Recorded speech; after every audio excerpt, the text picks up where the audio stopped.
hobbits. They've now found the skulls and the skeletons of these people, and they really did exist, and they were just like us. They were just short, and so it's really amazing, and people who are rationalists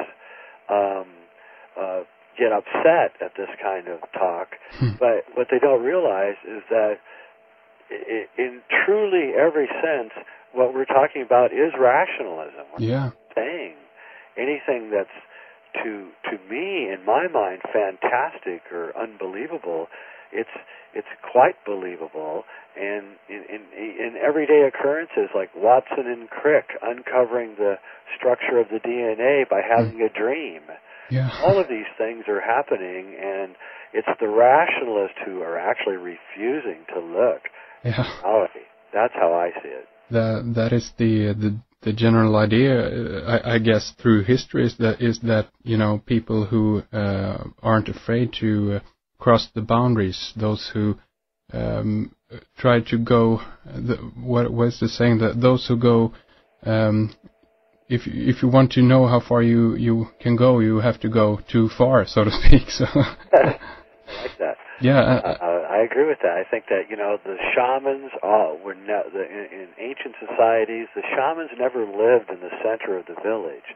They always lived on the outskirts of the village because they really were. They were kind of an embarrassment to the people in the village, and. It's kind of a metaphor because if you live out at the edge, you get to see what's coming first.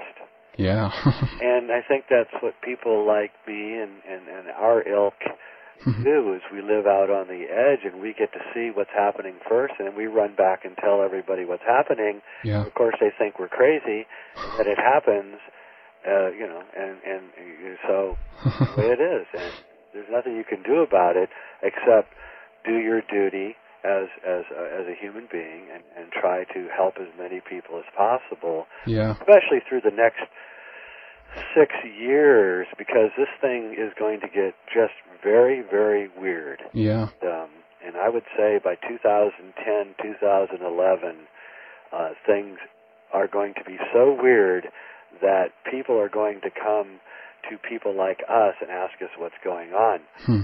One of my old friends before he died was Terence McKenna. And Terence McKenna used to say to me that he would say, Jay, they're going to come to you one day and ask you what's going on. The elites are going to call you up and ask you what's going on. I thought, what, are you crazy, Terence? Nobody's going to call me and ask me what's going on. But in fact, I actually now understand what he was saying, and that the people that rule this world are the most clueless as to what's going on. And they're eventually going to realize that they're not in control and that they better, do some fact gathering. When they do, then they will come to people like you and I and ask us what's going on, and I have no doubt about it anymore. I think Terence knew that because they were probably coming to him and asking him what was going on. Interesting. And do you think this, we speak of destruction here. If we take the idea that this is a, if I can use the word, a holographic, or as you used earlier, multiverse, a multifaceted aspect that is kind of expressing itself here. This destruction, is this then both on a symbolic level and on a really physical kind of even geological level, I guess? Is that something you would agree with? Absolutely, I do. The magnetic fields of the Earth are dropping rapidly right now. They're at the lowest point in 3,000 years. Again, the weather is changing rapidly, which is due, by the way, to the dropping of the magnetic fields. And I think that the magnetic fields of the Earth have acted like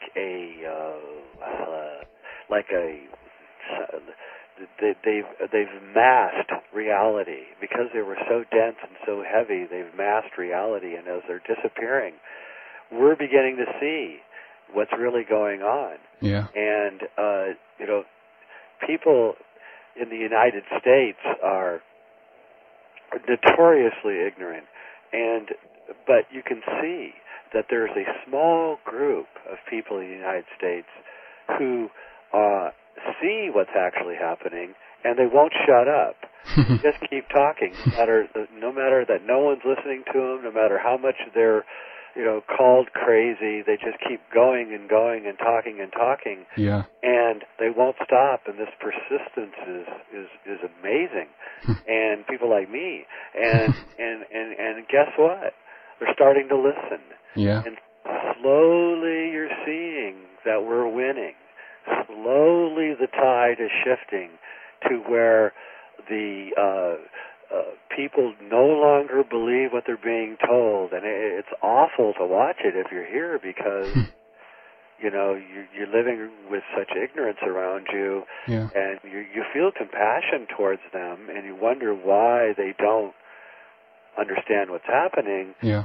But if you keep it going and you keep talking and you keep trying to change the situation, eventually you begin to see the tide change. And it's changing right now. Even in a country as backwards as the United States, you're actually seeing the tide shift. You're actually seeing people beginning to understand that they've been hoodwinked, yeah.